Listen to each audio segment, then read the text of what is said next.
Welcome to the 12 Report with Blessings Mosugu, and these are the headlines.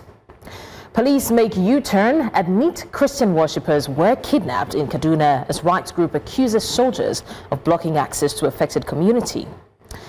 NDLEA releases 5-year scorecard with more than 77,000 drug offenders arrested and over 14 million kilograms of narcotics seized. Greenland talks expected to dominate as Trump heads to Davos after electrical issue delays Air Force One. We have our reporters stationed in different parts of the country and beyond. Emmanuel Bagudu is on standby in Kaduna, while Joshua Imarai and Sagir Ibrahim will be joining us from Abuja. Israel Iferobo joins from Lagos State, while Chimugele is on standby in Abia State. We also have Afia Hagand in London. We've got the details in a moment.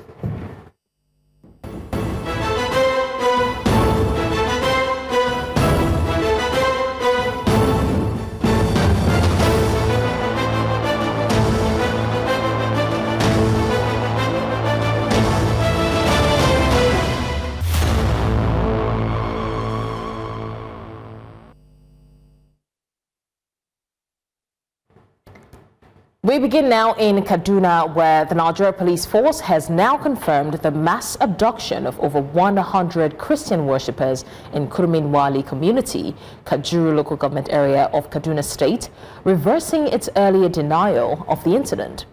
In a statement on Tuesday, Force Public Relations Officer CSP Benjamin Hunday said fresh intelligence and field reports confirmed the kidnappings. The police explained that earlier comments by the Kaduna State Commissioner of Police were not intended to deny the incident. Following the confirmation, the Inspector General of Police, Kayode Egbetokun, ordered the deployment of tactical and intelligence units to the area to support rescue efforts. The massive abduction of Christian worshippers from 3 churches in Kaduna comes in the wake of allegations of Christian genocide leveled against Nigeria by the United States government, but the federal government has strongly denied the claims. Nigerian Christian leaders often cite incidents such as the Kajuru kidnapping as evidence of religious persecution. News Central's Emmanuel Bagudu visited Kuruminwali, where he spoke to the people. So even the terrorist was sympathizing with the woman. He said her leg was gone, that she can't feel her legs. He said, you took my daughter and then I'm broken the leg, and then one of the gentlemen said, okay, Mama Jigoma, which means the terrorist is a sympathizer and then of the community. Go back. They did not ask the woman to go back. I am in the 3rd church. Don't forget, I've been in Cherubim and Seraphim 1. I've been in Cherubim and Seraphim 2, and this is Equa Church, the 3rd church where members were picked on Sunday 18th of January 2026 at around between 9 a.m. and 11 a.m. on Sunday, while they are praying and worshiping their God. And then, of course, that's the church. And what locals are telling me is that these particular members of this church, all of them ran away from the village.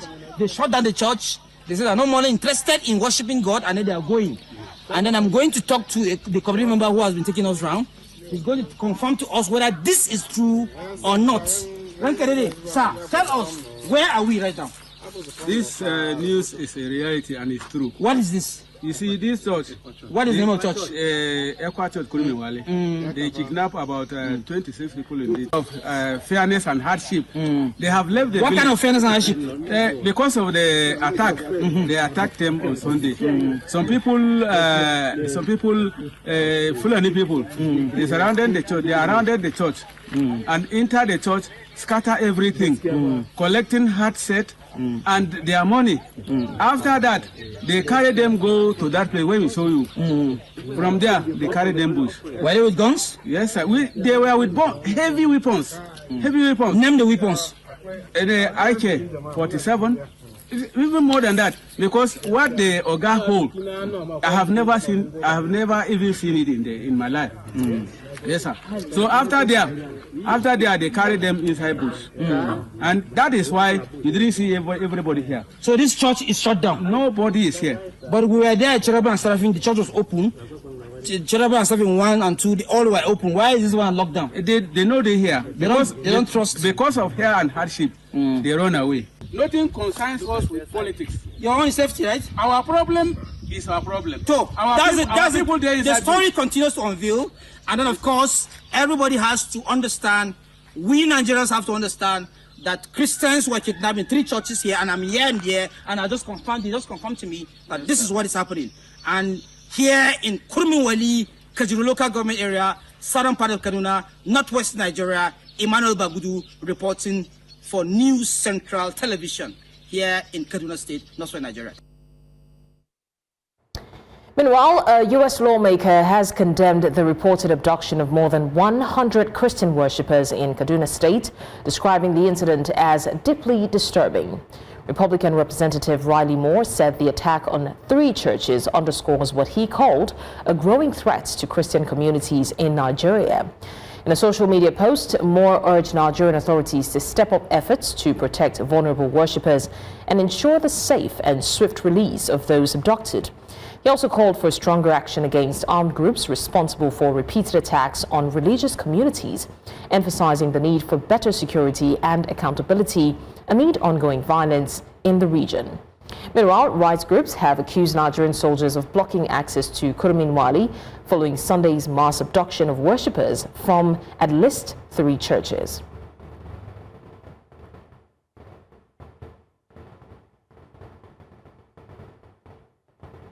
Very shortly, we'll be joined by News Central's correspondent Emmanuel Bagudu, who will be giving us more update from Kaduna. But in the meantime, we also have Luka Biniat, the spokesman, Middle Belt Forum of Nigeria, who joins us now for some insight into this latest development.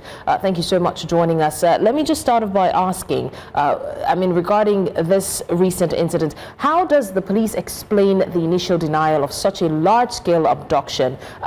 What failed in the intelligence chain? Viewers, good to be here. Well, you see, this is just a manifestation of the shoddy and unserious manners that security is being handled in Kaduna State.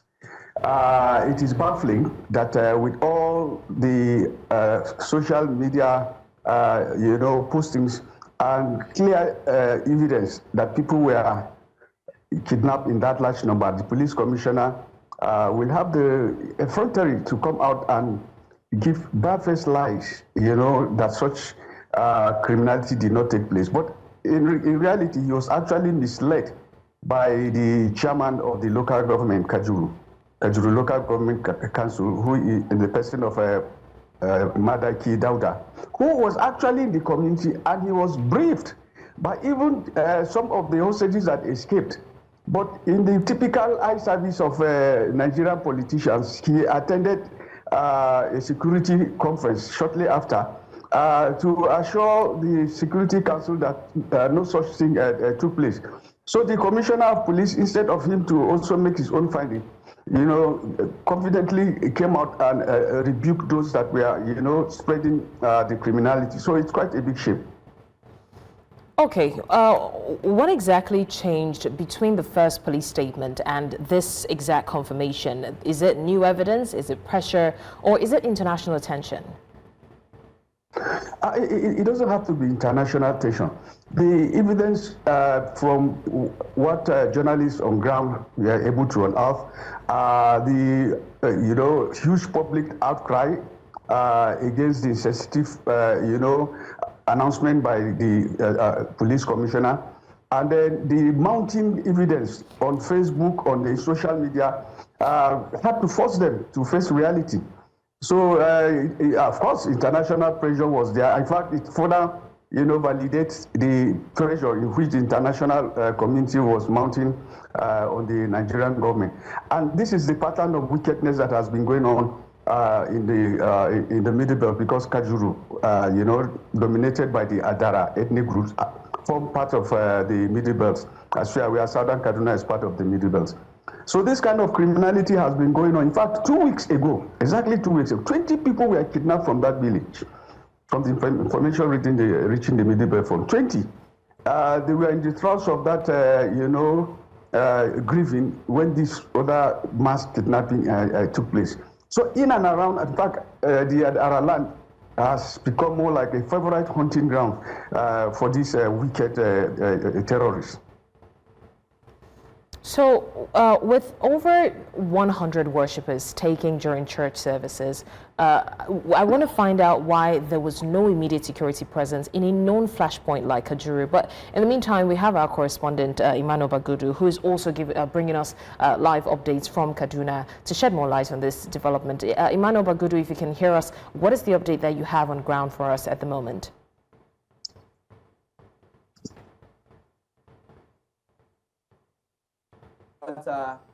The community members who I've spoken to yesterday actually are waiting to hear some kind of apology from their local government chairman. That's the local government chairman. He's the person of Dauda Madaki. So they expect to see some kind of apologies from him, and of course they expect some kind of attention, security intervention, because there was no single security officer in the community, I believe.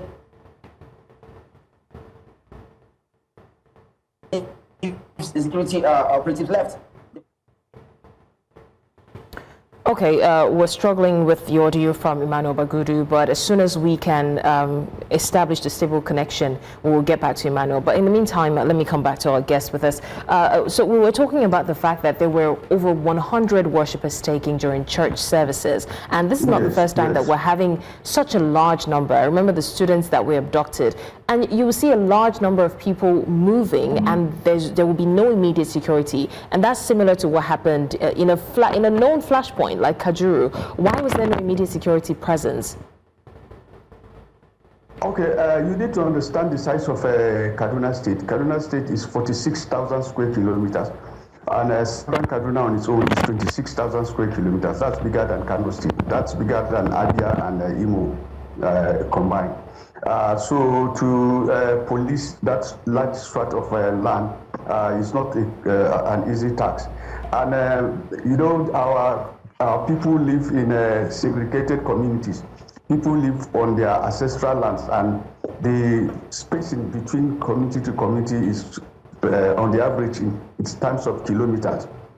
From the main road, from the Kachia Kaduna Express route to that very community, Kurmiwani, is roughly about 7 kilometers of uncharted bush and very rough roads. So it's not easy to put military posts all over the place. But the community members too, most of the times, try to form volunteer guards or vigilante to guide their communities, and they are always also in communication with the nearest military or police posts. Something must have gone terribly wrong for that lapse in communication between the locals and the nearest security post. But the denial of the police and the chairman of the local government complicated matters, because that also gave the criminals ample opportunity to walk away. Like I said, it is nothing new, but this very kidnapping is the largest single kidnapping of farmers outside the abduction of school children in Kaduna State. This is the first time that farming communities will be invaded and that large number of people are kidnapped. I don't think it has happened anywhere too in the Middle Belt, apart from the Chibok girls who were kidnapped in 2014. Chibok is also part of the Middle Belt in Southern Borno, but since then, no adults have been kidnapped in this. So this is a very sad new record. All right, Luka Biniyet, spokesman, Middle Belt Forum of Nigeria. Thank you so much for joining us and lending your voice to this conversation. We'll see how that goes. And in the meantime, we'll go to our correspondent, Emmanuel Bagudu, who is live on field to give us more updates on what he knows so far and what he's been able to gather. Emmanuel Bagudu, if you can hear us, what's the update that you have for us? Have you been able to confirm any ransom payment that has been made or any response from the authorities so far?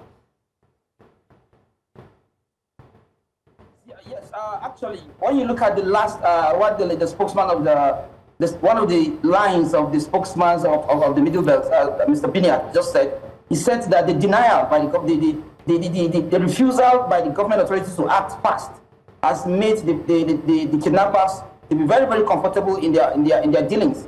They have adjusted, they have taken their time, and they are actually, trying to start contacting family. Family said nobody has contacted them. But the reason for that is the fact that it has already been established that there was no kidnapping at all. So definitely they will not be expecting. The kidnappers are being tactical.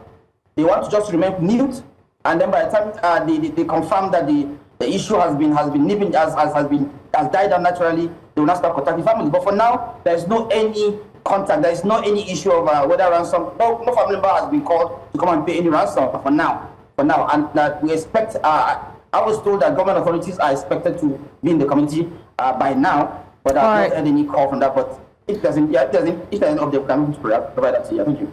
All right, Emmanuel Bagudu there with the update from Kaduna State, and we're waiting to see what the authorities actually will say. We're going on a short break now, and when we come back, the NDLEA records 14.8 million kilograms of drugs seized in 5 years. The details after the break. Stay with us.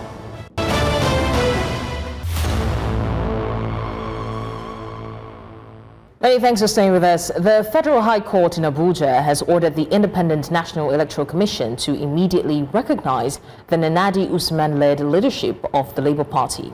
Justice Peter Lifu, while delivering the ruling on Wednesday, held that the tenure of Julius Abure has expired and that the party cannot be left without a substantive leader. The court has this morning restored the hope of members of the Labour Party in Nigeria by affirming that the power to elect their leadership is vested in members of the party who subscribed to the constitution of the party. The court upheld the decision of the Supreme Court that power resides in the Labour Party, and that following the expiration of the tenure of Barrister Julius Abure in June 2024, the appointment, without conducting a proper convention to take over, to elect executive members that will take over from him, it was only fair and reasonable for the party to come together and appoint a national caretaker committee like they have done, and with the leadership vested in distinguished Senator Dr. Nnamdi Usman. I believe that this is not just it's not victory for Nnamdi Usman, no. It's victory for Labour Party, it's victory for all Nigerians who believe in the Labour Party. I would want to seize this opportunity to call on all my brothers and sisters and say there is no victor, no vanquished. Let's come back, work together and build a stronger Labour Party. We're now joined by our correspondent Joshua Imarayu, who's live at the Federal High Court. Joshua, what more do we know about the ruling delivered by Justice Lifu?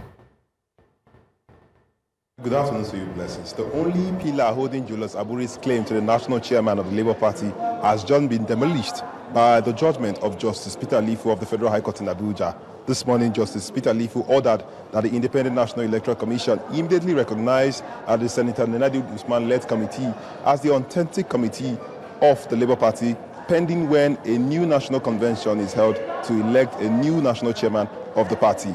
Justice Peter Lifu, however, dismissed Julius Abure's objection, saying that it is a non-justiciable matter as it is an internal party issue of the Labour Party. The Justice Peter Lifu, ruled that the judgment of the Supreme Court created new dynamics of the party, and that the party cannot be left without a substantive leader, and that the emergence of Senator Nnamdi Usman as the caretaker committee chairman is a matter of necessity that needed to be done so that Labour Party cannot be left without a leader. Henceforth, the judge also warned that all parties in this suit should refrain from grandstanding in any of the law courts, because it has become an habit of the parties approaching different courts in several jurisdictions for a relief, seeking to halt any appointment of a caretaker committee. The court also ruled that sequel to the emergence of that is the person of Julius Abure, that the emergence of Julius Abure as national chairman did not follow due process, as no word or local government, or perhaps any congresses were held before Julius Abure was appointed as the national chairman of the party. So the judge has said that the Independent National Electoral Commission immediately recognized the Senator Nenadi Usman-led committee as the only on-30 committee of the Labour Party henceforth. Blessings. Right, Joshua Murray there giving us an update on the ruling delivered by Justice Lifu, and definitely News Central will keep you abreast of the situation as it unfolds. Now, the Abia State government has ordered landlords in Umuahia, the state capital, to renovate their buildings within 4 weeks or face sanctions. Commissioner for Information, OK Kanu, told journalists after the State Executive Council meeting that the directive targets houses defacing the city's landscape. Meanwhile, some landlords and tenants have expressed mixed reactions to the order. We'll go on a short break now, and when we come back, we've got more stories. Do stay with us.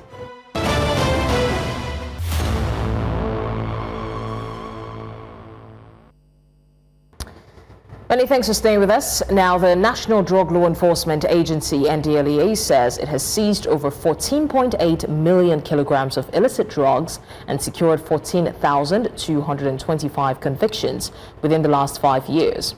The chairman of the agency, Brigadier General Buba Marwa, retired, disclosed this at the 11th Chairman's Commendation and Award Ceremony, which held at the NDLEA headquarters in Algeria's federal capital, Abuja. He also added that the agency also recorded over 77,000 arrests within the period under review, describing the figures as a reflection of intensified enforcement and prosecution efforts.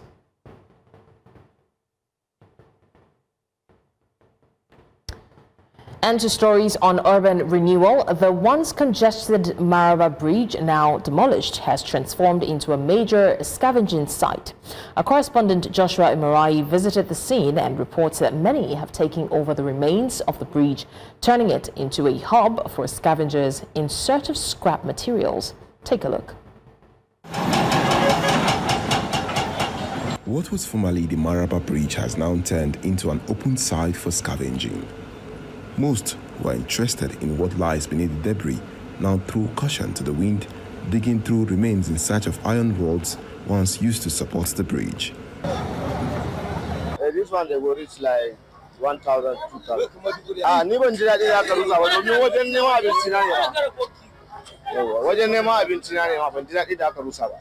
The area, already notorious for phone snatching, requires extra caution.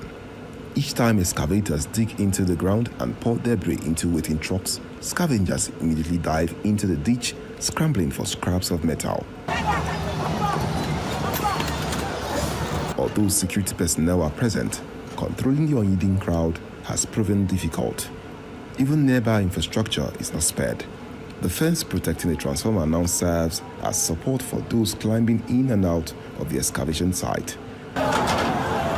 Across the road, others struggle to free iron rods from concrete pillars, remnants of what used to be the bridge. For many here, the demolished bridge is no longer about infrastructure, but survival. Nasarawa State for News Central. I am Joshua Imarai.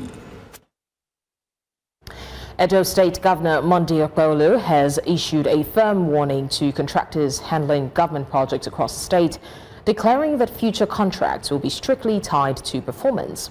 At a stakeholders meeting in Benin City, the governor made it clear that while his administration has kept faith with contractors through the prompt payments, it will not tolerate slow pace, poor quality, or abandoned projects. News Central's Amenze Bazwai reports. Governor Monday Okpebholo sat face-to-face with contractors handling key infrastructure projects across Edo State, not to award new jobs, but to demand results. The meeting focused on project timelines, construction quality, and accountability, as the governor expressed concern over delays on projects that should already show visible progress. We want to do the project that will last for Edo people. Drainages is very, very important. If the drainages were not part of a project, you need to review. I want drainages on both sides. For me, what will give us joy in this state is the performance of the projects. Funding has never been a problem. If we are considering to pay you quickly so that our work should do, the individual should try as much as possible to hurry up to see that our job going fast. The governor stressed that cutting corners or delivering substandard work will not be tolerated, warning that future contracts would be awarded strictly on merit and delivery record. Officials of the State Ministry of Works say the engagement was necessary to maximize the dry season and accelerate delivery. We have advised the contractor, if you have few days, there is no rain and the whole place is dry, we need to have more equipment so that you can be faster for doing the job. You are digging for drains and then you dug and you have not started your form work. You will leave that thing for maybe 2 weeks and the people are suffering. Some people cannot even cross through their house because you dug something as deep as 2 meters. It's wrong. So we should think about safety and we should think about public opinion when we are executing our projects. Contractors, on their part, acknowledged improved government support. My project was from the past administration, and we had serious difficulty to execute the project. Actually, we were having some delay of payment, which the project was, on hold. And thank God, when Your Excellency and your administration came in, we had the go-ahead, continue the project, and the project is ongoing, and all is successful. The meeting ended with a renewed commitment from contractors to speed up work, maintain quality standards, and work closely with supervising ministries. In Edo, for News Central, I'm Meze Bazwai. And to some business stories, Nigeria's equities market ended positive as Zichi's Agro-Allied Industry PLC listed on the Nigerian exchange. The all-share index rose 0.09% to 166,256.82 points, while market capitalization gained 93 billion naira to close at 106.436 trillion naira. Trading volume totaled 795 million shares across 45,410 deals, valued at 19.97 billion naira. Market breadth was positive with 39 gainers and 25 losers. The MPF Microfinance, Red Star Express and Deep Cap led gains, each up 10%, while Alex topped losses with a 9.95% decline. South Africa's headline inflation rose to 3.6% year-on-year in December, up from 3.5% in November, matching Reuters analysts' expectations. Month-on-month inflation also increased to 0.2% in December, after a 0.1% decline the previous month. The modest rise keeps inflation within the central bank's 3% target tolerance band. In November, the South African Reserve Bank cut its main lending rate by 25 basis points to 6.75%, citing an improved inflation outlook. The next rate decision is due on January 29. Now, Ghana's cocoa farmers face delayed payments after international traders refused to make required upfront deposits under a new purchasing model. The system shifted pre-financing from Cocoa Board to traders for the 2024-2025 season. With the global cocoa prices down about 20% this year, traders are avoiding deposits, leaving Ghana with large unsold stockpiles and farmers unpaid since November. Delays risk farmers' ability to invest in the next harvest, including pruning and fertilizer, and threaten debt servicing for those with loans. And outside of Nigeria, Mozambique faces one of its worst floods in decades, with rescue teams searching for survivors and thousands forced into temporary shelters. The United Nations warned the situation could worsen as the rainy season continues. Since October, torrential rains have caused rivers to burst, submerging villages and destroying homes. Officials report at least 114 people dead and 6 still missing. In Maputo province alone, over 36,000 residents are displaced, with camps running low on clean water and fuel. Damaged roads and infrastructure are slowing aid, while authorities brace for the onset of cyclone season, raising fears for further devastation. Rescue operations continue as communities struggle to cope with the aftermath. importante mpfula ku tala so pior ga pasa hiloli kombela n'wamfumo hambela hambi buluwa la likulu ngopfu la ni cancel médio tem que ter mas fazer o quê com essa água nós queremos ir para casa desde antes de onde estamos lá queremos passar para casa decidimos arriscar mesmo. Bom, estamos ainda a trabalhar, não temos ainda dados conclusivos em relação ao que está a acontecer. Neste momento estamos a desenhar o plano para deslocarmos aos locais onde se diz, portanto, existirem pessoas sitiadas. Portanto, estamos ainda a trabalhar. Temos vários centros de acomodação, quase em todos os distritos, exceptando 2 ou 3 distritos. E a resposta tem sido positiva. Portanto, os nossos agentes econômicos e outros estão a dar o seu apoio, meios materiais, alimentos, água, e temos pessoal médico que está a trabalhar para assistir todos aqueles que estão a ser resgatados. Moçambique recebeu só nos últimos 50 anos, desde que nós tivemos a independência, 5 bilhões de dólares para mudanças climáticas e assuntos relativos ao saneamento. E desse valor, praticamente as infraestruturas sociais foram construídas, foram todas de muita péssima qualidade, são pontes que nas próximas chuvas caem, são estradas que são degradadas logo nas primeiras cheias que aparecem, então é preciso nós termos um plano de investimento sério. And US President Donald Trump is heading to meet world leaders at the World Economic Forum in Davos as his bid to seize Greenland threatens to tear the transatlantic alliance apart. Just before his trip, Trump openly mocked European leaders and warned that they would find out how far he's willing to go to acquire the Danish territory. Trump argues that Greenland is critical for US and NATO security because of its strategic location and mineral resources, especially as Arctic ice melts and competition with Russia and China grows. He is threatening tariffs of up to 25% on European countries backing Denmark, raising fears of a trade war. Trump is expected to make Greenland a central issue during his Davos meetings and speech. I believe it'll be very successful, the trip. The country's never done better. We have $18 trillion plus coming in. We've never had anything like it, and no country has had anything like it. Prices are way down. Gasoline now is $1.99 in a lot of places. And frankly, nobody's seen anything like this. So it's really good, but this will be an interesting trip. I have no idea what's going to happen, but you are well represented. Thank you very much.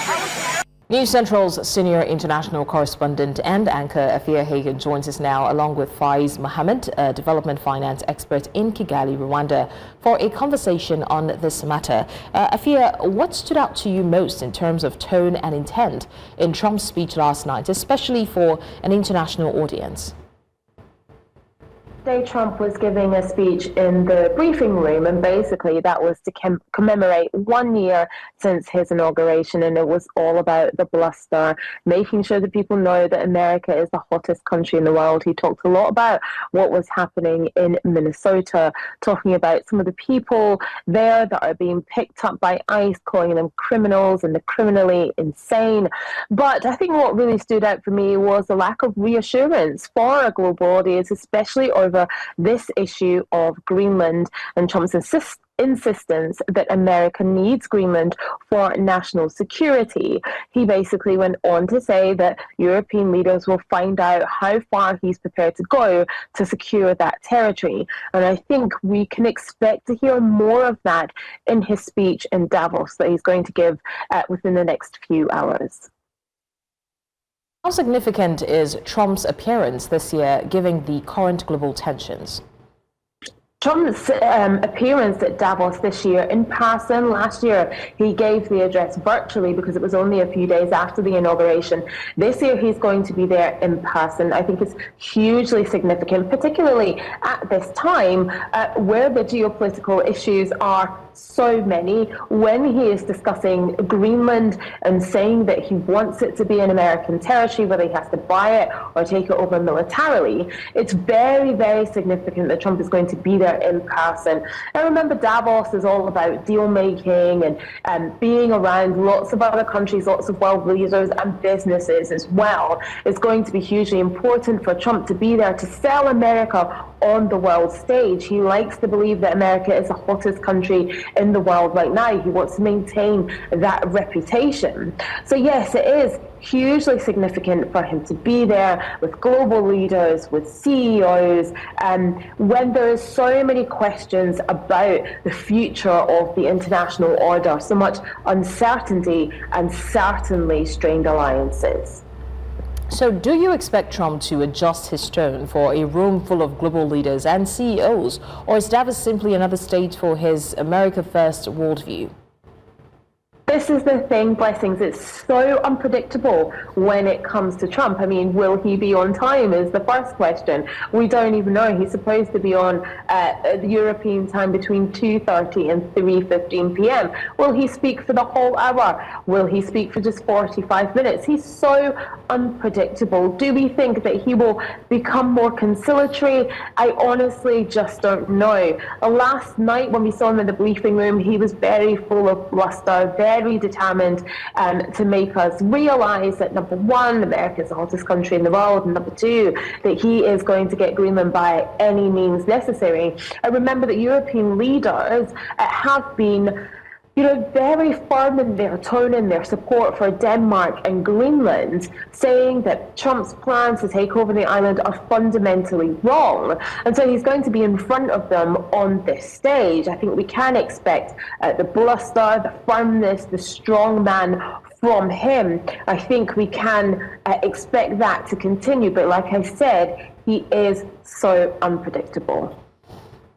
Okay, Afia, what should European leaders and investors be listening for today? Is it rhetoric, is it red lines, or is it real policy signals? It's rhetoric and it's red lines. It's the things that Trump wants to do, some of which, we've been discussing have been fueled by a personal vendetta. Whether this taking of Greenland is about the lack of the Nobel Peace Prize going to Trump, whether he's going to take that into geopolitics. I think we are going to hear a lot of rhetoric. I think Trump's going to try and impose some red lines, as it were. And I think that's what European leaders will certainly be listening for. We're talking about trade, talking about defense, investment priorities, talking about different sectors that Trump is interested in as well. There will be rhetoric, there will be red lines, there will be that strong man that Trump likes to be known as. All right, News Central's international correspondent and anchor, Afia Hagan, there monitoring the situation in Davos, and we would look forward to seeing how Trump presents his speech to the world. We go on a short break now. When we come back, we've got more stories on the 12 Report. Stay with us.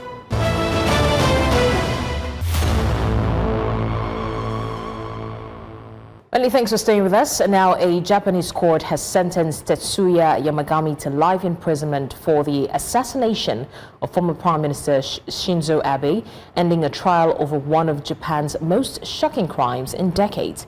Yamagami shot Abe with a homemade firearm during the campaign speech in Nara in July 2022. He was arrested at the scene and convicted on murder and firearms-related charges. The court ruled the attack was premeditated and posed a serious danger to the public.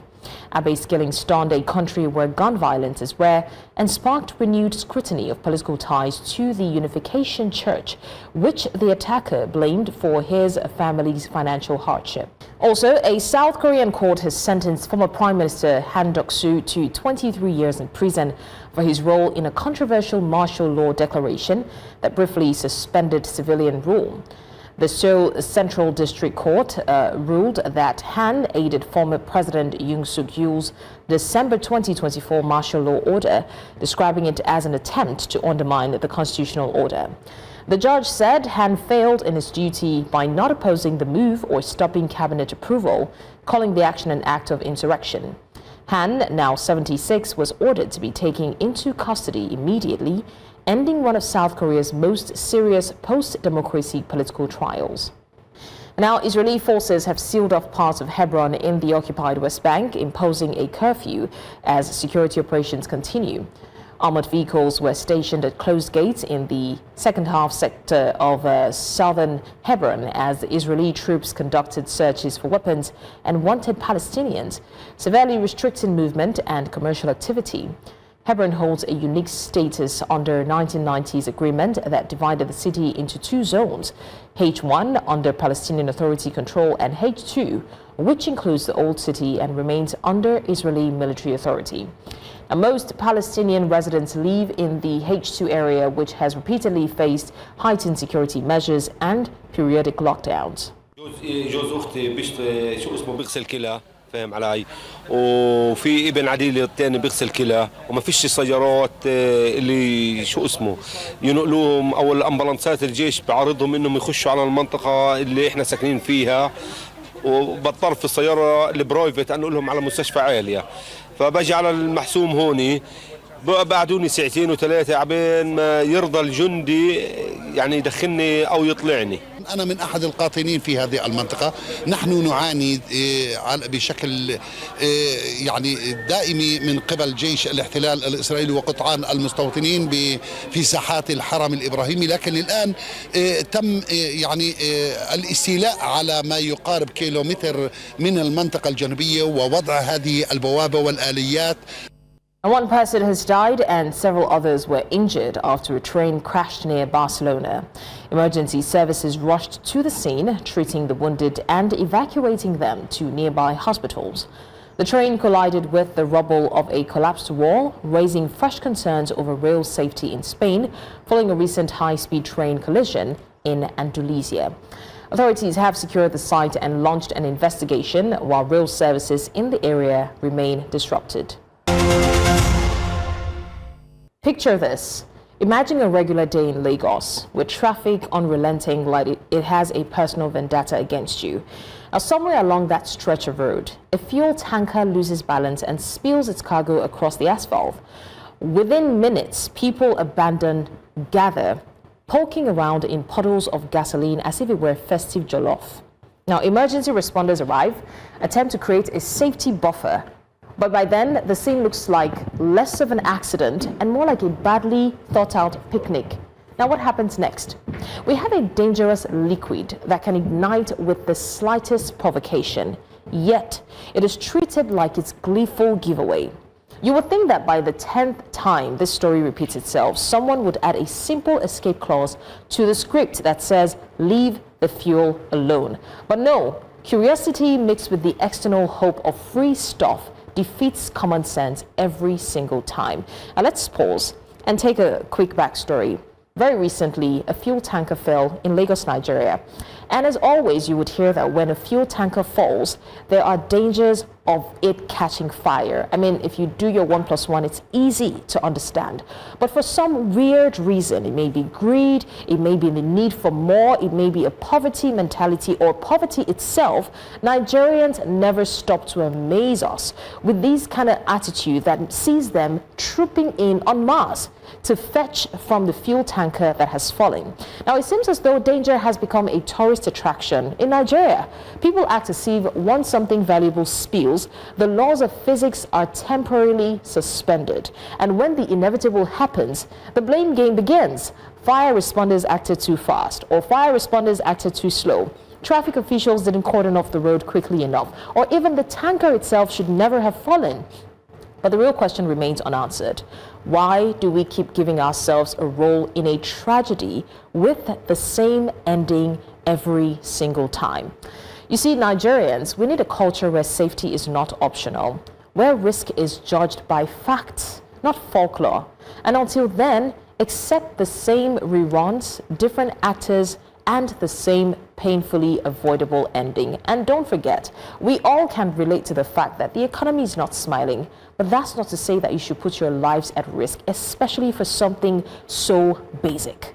And that's your postscript. Now, before we go, let's take a look at what's happening in the sporting world. Senegal may have lifted the 2025 AFCON trophy, but the dust is far from settled. CAF has now released its team of the tournament. And Onyechi Obaro is here with the details. Onyechi, are you ready to give us more? Yes, I am. Blessings. We've got the host nation, Morocco, Nigeria, and the winners of the African Cup of Nations, Senegal, dominating that team of the tournament. We've got 4 Moroccans in different positions dominated there in the team of the tournament. Senegal also takes 4 positions in the best 11. Then we've got Nigeria's prolific Victor Osimhen, Calvin Bassey in defense, and Lukman in the team of the tournament. Confederation of African Football released that list this morning, but we'll tell you more and dissect the list on In the Game at 1 p.m. Going, Ichi, I'm quite curious to know, what are your projections? Looking at what the list has just given to us, I think every single player who have been listed in that best 11, they deserve that position. You want to talk about Ashraf Hakimi, the host nation, his left back position. He was really prolific in that position. Not forgetting Victor Osimhen, who was also dominant, and Brahim Diaz. He was the top goal scorer of the tournament, so he deserves the position which he has taken in the best 11. CAF knows what they're doing, and that's the best league, 10 over 10. All right, 10 over 10 it is. Well, you've heard it. Stay tuned on In the Games for more with Onyechi Obaro. And that's all on the 12 report today. Remember, you may send your eyewitness report to the WhatsApp number on the screen because we want to see what you see. And also do also follow us on social media. We are at News Central TV. Now, you can watch News Central live on DSTV channel 422, GoTV channel 23, Star Times 274, Avo TV, and of course, live on YouTube. Many thanks for watching. I'm Blessings Masuku.